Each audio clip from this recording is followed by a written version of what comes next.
جی دوستوں، میں ہوں عبدالباسط اور آپ دیکھ رہے ہیں کلائڈو اسکوپ۔ ہم تو آج کل اپنے سیاسی جو قومی ہمارے مسائل ہیں اس میں بہت مصروف ہیں، لیکن دوسری طرف دنیا میں بہت کچھ ہو رہا ہے۔ مثال کے طور پر 23-24 مئی کو جاپان میں ایک سربراہی اجلاس ہوا کوڈ کا۔ کوڈ آپ جانتے ہیں 4 ممالک کا ایک گروپ ہے جس میں امریکہ، جاپان، آسٹریلیا اور بھارت شامل ہیں۔ وہاں یہ لوگ جو سربراہان تھے، صدر بائیڈن بھی وہاں موجود تھے اور پرائم منسٹر مودی بھی وہاں موجود تھے۔ تو ان کا اجلاس ہوا اور اجلاس کے اختتام میں ایک اعلامیہ ایشو ہوا۔ یہ چوتھی ملاقات تھی۔ اس سے پہلے 2 ملاقاتیں جو ہیں ورچوئل ہوئیں اور یہ دوسری ملاقات تھی جو کہ فزیکل ہوئی، اور جس میں 4 سربراہان موجود تھے۔ اب اعلامیہ کا اگر آپ دیکھیے پڑھیے تو میں نے کہا کہ کچھ انٹرسٹنگ چیزیں ہیں وہ میں آپ کے ساتھ شیئر کر لیتا ہوں۔ جو پریمبل ہے اس میں ایک پیراگراف ہے بڑا انٹرسٹنگ ہے، اور اس میں وہ یہ کہتا ہے کہ جو کوڈ ہے وہ سپورٹ کرتا ہے فریڈم کو، rule of law, democratic value, sovereignty and territorial integrity, peaceful settlement of disputes without resorting to threat اور use of force, or is against any unilateral attempt to change the status quo, and freedom of navigation and overflight, all of which are essential to the peace, stability and prosperity of the Indo-Pacific region and beyond it۔ تو بنیادی طور پہ تو یہ code آپ کو پتہ ہی ہے کہ ایشیا پیسیفک میں چین کو کنٹین کرنے کے لیے بنایا گیا ہے، اور اصل معاملہ یہی ہے کہ امریکہ کو چین سے ہی اصل خطرہ ہے آنے والے سالوں میں۔ تو یہ کوڈ جو ہے امریکہ اور بھارت کی بھی اسٹریٹجک پارٹنرشپ کے حوالے سے، اب دیکھیے یہاں پہ یہ ساری باتیں کرتے ہیں پیسفل سیٹلمنٹ آف ڈسپیوٹس کے، اور پھر یہ ہے کہ یک طرفہ طور پہ آپ کوئی چینجز بھی نہیں کریں گے۔ ایک طرف تو یہ باتیں ہو رہی ہیں، اور پھر جو بھارت نے کشمیر میں کیا وہ بھی ہم سب کے سامنے ہے کہ یک طرفہ طور پہ اس نے جو ہے زمینی حقائق کو تبدیل کرنے کی کوشش کی 5 اگست 2019 کو۔ دوسری بڑی انٹرسٹنگ بات ایک اور بھی یہ بھی ہے کہ اس میں یہ بھی کہا گیا ہے کہ جو کورین پیننسلا ہے اس کو ڈی نیوکلرائز کرنا ہے۔ اب اس پہ آپ بہت سے باتیں ہو سکتی ہیں، اور کسی حد تک انہوں نے چین کو بھی ذمہ وار قرار دیا ہے، اس پہ ذمہ داری ڈالی ہے کہ آپ نے بھی اس پہ کنٹریبیوٹ کیا ہے۔ دوسری طرف میانمار کا بھی ذکر ہوا، اور یہ کہا کہ جی میانمار میں جو ہے جمہوریت کو ریسٹور ہونا چاہیے۔ بڑی اچھی بات ہے، تمام باتیں کی، لیکن کیا دیکھیے عجیب طرفہ تماشا ہے کہ روہنگیا کے جو مسلمان ہیں ان کا ذکر نہیں ہوا۔ ہیومن رائٹس کی بات بھی کرتے ہیں لیکن وہاں میانمار پہ پوری بات کرتے ہیں، لیکن روہنگیا مسلمانوں کی بات نہیں کرتے، تو وہ چھوڑ دیا۔ پھر ٹیررزم کے حوالے سے بھی وہی رٹا رٹائی جملے ہیں، لیکن ہمارے لیے تھوڑا سا کنسرن یہ ہونا چاہیے کہ اس میں ممبئی کا بھی ذکر کیا گیا ہے اور پٹھان کوٹ کا بھی ذکر کیا گیا ہے، اور پھر یہ کہا گیا ہے کہ جو ہے مجرموں کے خلاف ایکشن لیا جائے۔ اور دوسری طرف جو ہے پھر UN ریزولوشن افغانستان کے حوالے سے بھی بات کی گئی ہے،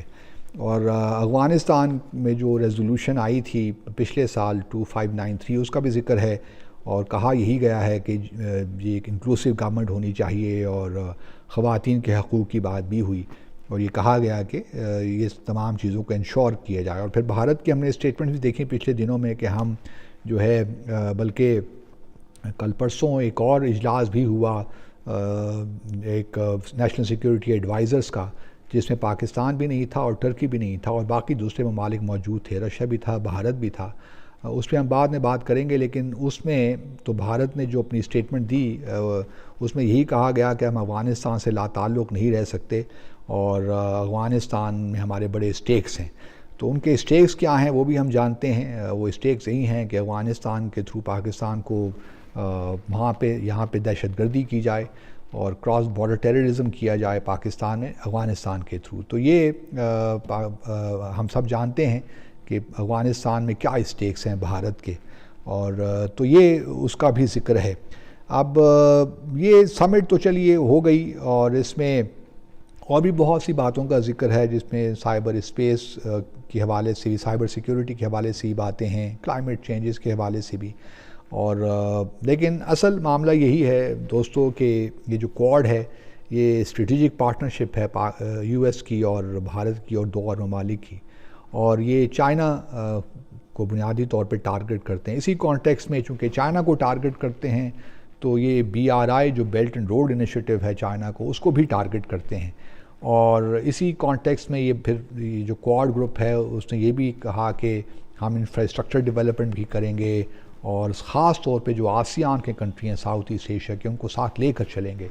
تو یہ جو ایفرٹ ہے چائنا کے خلاف ہی ہے، لیکن اس میں آبویسلی ہم جیسے ممالک جو ہیں، جو چائنا کے اسٹریٹجک پارٹنرز ہیں ہمارے، ان کے ساتھ ایک خاص تعلقات ہیں، تو ہم بھی یہ امپیکٹ تو کرتے ہیں. اسی لیے اس میں پٹھان کوٹ کا بھی ذکر ہوا اور ممبئی اٹیک کا بھی ذکر ہوا. تو ہمیں اب تھوڑا بہت ان چیزوں کو دیکھنا چاہیے، لیکن کیا کیا جائے کہ ہم لوگ اپنے اندرونی معاملات میں اس قدر اس گرداب میں پھنس گئے ہیں کہ جو فورن پالیسی کا میدان ہے اس میں ہماری وہ ایکٹیویٹی ہمیں نظر نہیں آتی جو ہونی چاہیے. اب بات تو کوئی نہ کوئی صحیح معنوں میں ہم آگے بڑھ سکتے ہیں، لیکن یہ ایک منطقی چیز ہے کہ جب آپ اس قدر گرداب میں پھنس جائیں، دھنس جائیں ایک دلدل میں، سیاسی دلدل میں، تو پھر بڑا مشکل ہو جاتا ہے ریاستوں کے لیے کہ وہ خارجہ میدان پہ کچھ اچیو کر سکیں. تو بس میں نے کہا کہ یہ جو کوآڈ کی اسٹیٹمنٹ ہے یہ آپ کے ساتھ شیئر کر لوں. ایک اور انٹرسٹنگ اجلاس ہوا ہے نیشنل سیکیورٹی ایڈوائزر کا، میں نے پہلے ذکر کیا، اس کا میں بعد میں آپ سے انشاءاللہ اس پہ بات کروں گا. لیکن ہمارے لیے یہ ہونا چاہیے کہ یہ کیوں کر پٹھان کوٹ اور جو ممبئی ہے اس کا جو ہے بھارت خوب فائدہ اٹھاتا ہے، کیونکہ اسی کانٹیکس میں پھر آگے FATF کا بھی ذکر ہے کہ ٹیرر فائنینسنگ اور منی لانڈرنگ کے معاملات بھی ہیں، تو تمام جو ممالک کو اس پہ کمپلائی کرنا چاہیے جو بھی ریکمنڈیشنز FATF کی ہیں. تو ہمارے لیے اب امپورٹنٹ بات یہ ہے، دیکھنا یہ ہے کہ ہماری حکومت، ہم نے بہت سے ایکشنز لیے FATF کے حوالے سے. اب ہم کیا جون میں جو پلینری ہوگی، آیا پاکستان کو گرے لسٹ سے نکالا جائے گا، نہیں نکالا جائے گا. تو ابھی ہم نے چونکہ قانونی اعتبار سے بہت کچھ کر لیا، بہت سے لوگوں میں مقدمے چلا کر ان کو سزائیں بھی سنا دیں، تو اب لازم ہے کہ ہم سفارتی اعتبار سے reach out to the world اور ہم بتائیں کہ ہم نے کیا کیا ایکشنز لیے ہیں، اور اب کوئی وجہ نہیں بنتی پاکستان کو گرے لسٹ پہ رکھنے کی. تو امید ہے کہ ہم اس بارے میں سوچ رہے ہوں گے اور ایک کوئی حکمت عملی بنا رہے ہوں گے کہ ہم نے آگے کس طرح معاملات کو لے کر چلنا ہے. لیکن اب جون کا مہینہ تو یہ ہے کہ یہاں پہ بجٹ پیش ہونا ہے، تو نہ جانے بہرحال کس طرح ہم فوکس کریں گے. تو لیٹس ہوپ کہ جو ہمارے فارن منسٹر ہیں، منسٹر آف اسٹیٹ ہیں، وہ ان معاملات پہ خاص توجہ دیں گے تاکہ پاکستان جون میں FATF کی گرے لسٹ سے نکل آئے. آپ سب کا بہت بہت شکریہ.